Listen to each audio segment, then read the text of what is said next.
Nah Iya. dok, ini yang penasaran juga dok, sebetulnya kan antara treatment untuk orang yang terkonfirmasi positif antara di rumah dan di rumah sakit, ini kan barangkali ada perbedaan treatment ya dok ya, kalau di rumah mungkin lebih leluasa gitu ya, kalau di rumah sakit ada batasan-batasan yang lebih ketat di situ. Ini seperti apa dok kalau Anda melihat perbedaannya?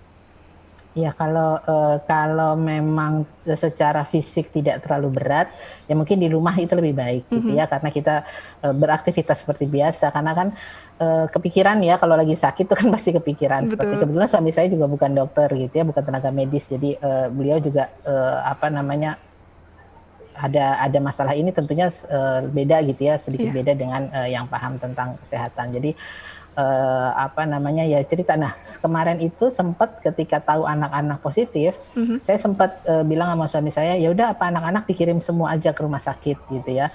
Terus suami saya yang menahan, "Janganlah udah," karena saya merasakan kalau di rumah sakit, apa namanya, semua harus berjuang sendiri gitu ya, secara mental juga kayaknya sih lebih berat di rumah sakit, mending anak-anak di rumah aja gitu. Jadi memang dia merasakan, apa namanya, kan tenaga kesehatan juga tidak bisa sering-sering gitu kan masuk Mhm. ke dalam kamar gitu, paling sesuatu hal yang benar-benar dibutuhkan, jadi semuanya benar-benar harus mandiri gitu. Jadi memang harus mentalnya harus dikuatkan sekali. Dia ngebayangin kalau anak-anak nanti semua ngurus sendiri, aduh aku nggak kebayang deh jadinya.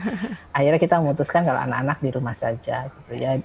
Ya suami saya juga bilang, kalau memang boleh milih sih ya mending di rumah lah gitu, apa namanya, kecuali kecuali kalau memang kondisinya berat ya Iya. gitu. Lebih baik tempatnya buat, orang-orang yang lebih membutuhkan gitu. Oke, tapi memang kalau untuk gejalanya Dokter Pitot, untuk Bapak ini memang lebih beratkah daripada anak-anak atau sebetulnya sama saja untuk gejalanya? Di awal agak lebih berat Oke. karena ada batuk, sakit tenggorokan, Mhm. kemudian, demamnya, lumayan tinggi gitu ya.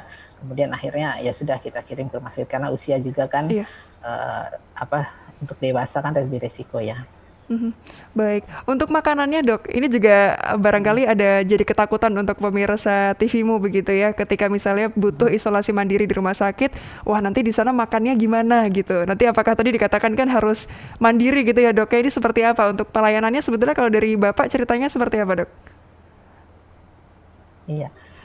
Kayak namanya makan kalau orang sakit ya tentu nggak selera ya. Tapi, alhamdulillah, di sana di-support. Jadi maksudnya kalau kita mau Ada kirim ya? makanan, Mhm. kita kirim apapun bebas gitu, untuk apa namanya, dengan aplikasi online itu juga Oh boleh. dibebaskan gitu Mhm. loh, jadi lebih lebih enak. Tapi ya, ya kalau komentar dari suami saya, semua salut lah dengan tenaga-tenaga kesehatan gitu ya, mereka 24 jam, tapi memang tidak seintens kalau orang sakit non Covid. Kalau non Covid kan perawat dan sebagainya sering keluar masuk gitu ya, menyapa, apa namanya, menyapa pasien, tapi kalau ini kan kita paham lah mereka juga dibatasi sekali kan untuk kontak dengan pasien gitu.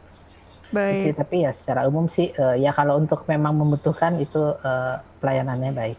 Baik, alhamdulillah artinya juga apa ya, kalau tanda kutipnya diurusi juga gitu ya Dok ya untuk tadi makanannya di rumah sakit, pelayanan yang diberikan tenaga Iya, kesehatan. Walaupun mungkin kadang bikin tekanan mental untuk tadi ya pakai APD lengkap itu kadang bikin deg-degan juga ya Dok ya. iya. Baik.